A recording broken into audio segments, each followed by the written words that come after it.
Merci de vous joindre à nous pour la session de l'actualité de ce jour. De voici les grandes lignes. À Butembo, les heures de santé de Vulamba et Malende ont connu une hausse de cas de paludisme au mois d'août dernier.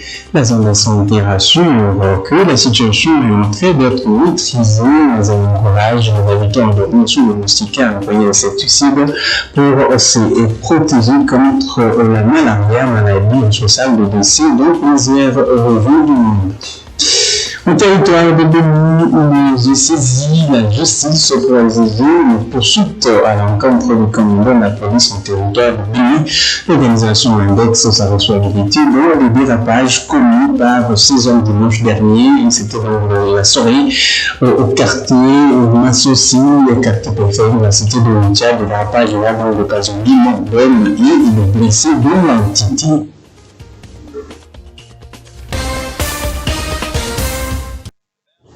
Une fois de plus, en bienvenue dans cette édition du journal Les heures de santé de Vulamba et Malende en zone de santé de Butembo ont connu, il y aura le mois de dernier une liste de cas de paludisme et le sachant besoin de Butembo qui livre la nouvelle à notre télévision explique que l'environnement de ces entités est favorable au développement de moustiques. Il rassure toutefois que la situation est sous contrôle. Isabelle Mbenga.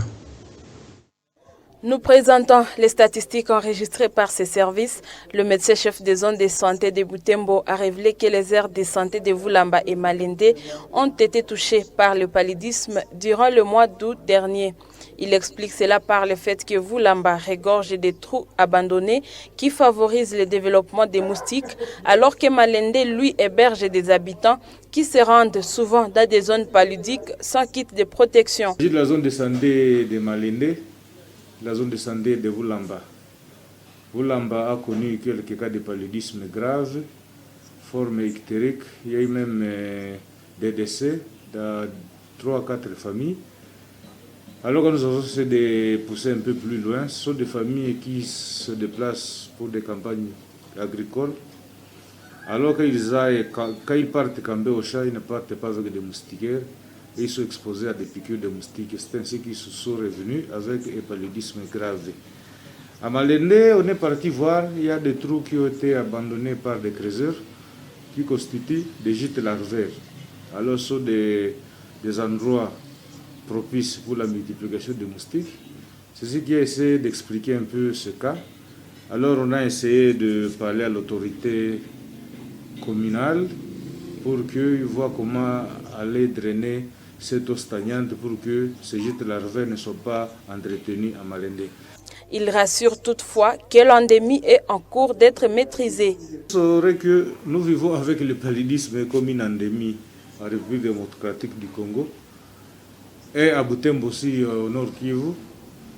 Et il y a quand même des mesures, il y a tout un programme national de lutte contre le paludisme qui est représenté aussi au niveau provincial. Et dans les zones de santé, nous faisons des activités. C'est la zone de santé qui est l'entité opérationnelle de mise en œuvre. Il y a bon nombre d'activités que nous faisons pour la lutte contre le paludisme. Nous sensibilisons les populations par rapport à l'assainissement péridomiciliaire. Nous distribuons les moustiquaires imprégnés d'insecticides à longue durée d'action, à campagne et à routine, chez les femmes enceintes qui vont à CPN. Même pendant les séances de CPS, nous distribuons les moustiquaires. Nous donnons une prophylaxie au facidar aux femmes enceintes pour les protéger. C'est une mesure de prévention. Et nous soignons correctement les malades diagnostiqués du paludisme.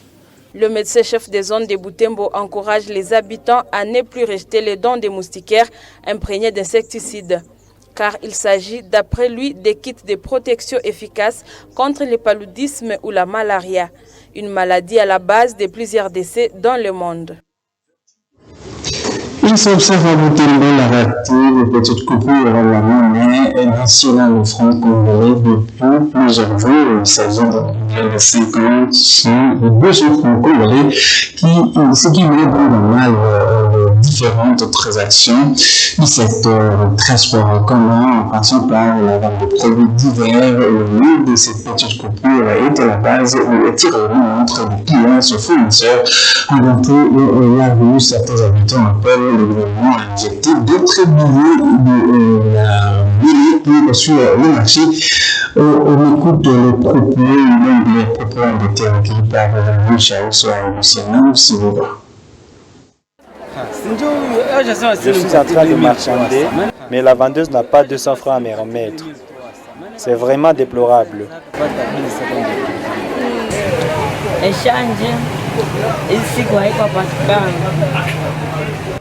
Effectivement que c'est un vrai problème.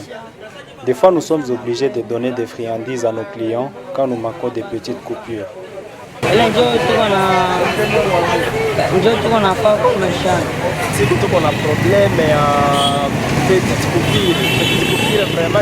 Cette situation nous inquiète. La course de 600 francs ou 700 francs nous fait perdre souvent. C'est soit les clients, soit moi. 700 francs, mais à la base, on a 600 francs, la course à 100 francs. Ça nous fâche lorsque nous achetons et il n'y a rien de différence. Nous implorons les autorités gouvernementales de nous venir en aide.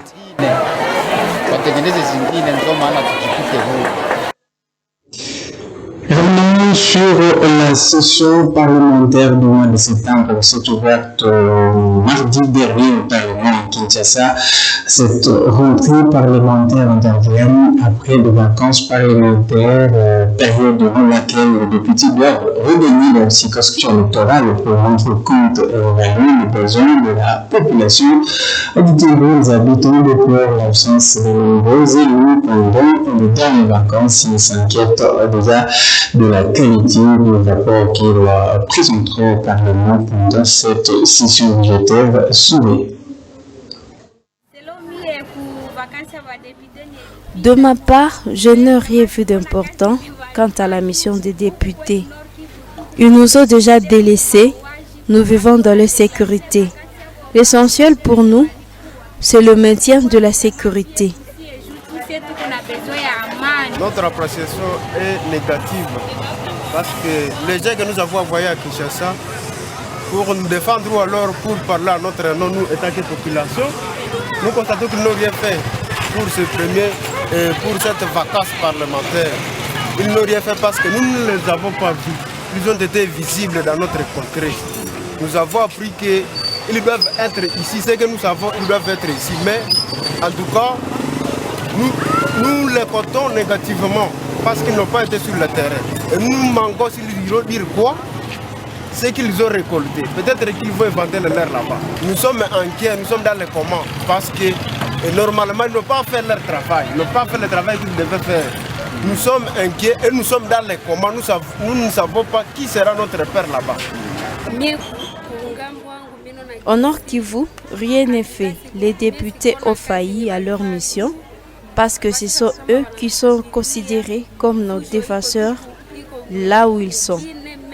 Les tueries et autres seraient finies s'ils s'inquiétaient de la situation de leur milieu de provenance.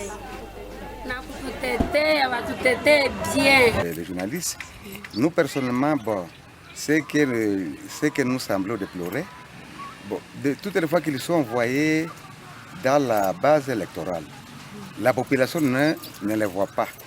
Et souvent, ils sont informés que non, ils sont répartis, mais est-ce qu'on-ils récolté les données dans leur siège électoral? En tout cas, ils ne sont pas de la population. Loin de là, nous avons toujours présenté que est-ce qu'ils ne sont pas là chacun pour ses intérêts personnels en défaveur du siège électoral? C'est ce que nous déplorons. Est-ce qu'ils reconnaissent leur mission qui leur était confiée par la population de leur base électorale? Je peux dire dans l'Assemblée, tous ne sont pas comme ça. Il y a quand même quelques-uns qu'on voit dans leur siège électoral, qu'on les voit souvent à côté de leur base électorale, récolter des données, écouter du mal la population, qui se reconnaissent avec la mission qui leur était confiée par la base électorale. Mais dans l'Assemblée, à part quelques-uns, mais d'une façon générale, en tout cas, on ne les voit pas. Donc c'est comme s'ils ont failli à leur mission. Ils sont là peut-être que bon, chacun protège ses intérêts. C'est ce que nous semblons déplorer. Direction OICHA, l'organisation convention pour le respect des droits de l'homme, CRDH, vient de porter plainte contre le commandant de la police en territoire de Bénin. Il lui est reproché plusieurs dérapages commis par 6 hommes dimanche soir dans un quartier périphérique d'OICHA. Dérapage à la base de fortes tensions au début de semaine dans cette entité. Le CRDH exige des poursuites au nom du principe de responsabilité hiérarchique d'Alpha Lubanda. Dans sa plainte déposée à l'auditorat supérieur près la cour militaire opérationnelle du Nord Kivu, la CRDH note que Kavira Kalumpi, âgé d'environ 40 ans, et Kahundira Meleki, d'environ 50 ans, ont été assassinés et 6 personnes ont été grièvement blessées par des éléments de la PNC et des FARDC qui patrouillaient dans ce coin. En outre, indique la CRDH, le matin du lundi 14 septembre 2020, une jeep de la PNC a tamponné Kambale Kalemba grâce au quartier Massosi jusqu'à lui causer des blessures graves. Bien plus, indique l'organisation, les éléments de la police ont arrêté 29 personnes, dont une femme et quelques mineurs, ont torturé certains et ont causé des lésions corporelles aux autres. En outre, poursuit l'organisation, ils ont pillé plusieurs kiosques, démoli d'autres et ont emporté plusieurs biens de valeur, dont des téléphones, des ordinateurs, des radios, de l'argent et des motos. Ces policiers, indiquent la CRDH, ont tiré plusieurs coups de feu, créant ainsi psychose au sein de la population et paralysant les activités dans la commune d'Oicha. Convaincu que le meurtre, l'assassinat, la torture, le vol à main armée, l'extorsion, les coups et blessures volontaires, la dissipation des munitions, les violations des consignes et tous les agissements à charge de ces forces de l'ordre sont punis et condamnés par la loi congolaise et surtout qu'ils ont causé des préjudices très énormes et dommages à la population. La CRDH estime que les auteurs doivent être interpellés et subir une correction exemplaire. Rappelons que des manifestations ont dégénéré dans la commune de Oicha le lundi dernier. Un militaire y a été tué par la population et 3 armes ravies par cette dernière qui aurait également pris en otage 2 éléments des forces de l'ordre dont l'un a été libéré le mardi 15 septembre. 29 manifestants ont été interpellés par les services de sécurité dont 15 ont été libérés ce même mardi. Les armes qui étaient entre les mains de la population ont été restituées. Et voilà tout pour cette édition du journal. Merci à vous tous de l'avoir suivi. On se retrouve très prochainement.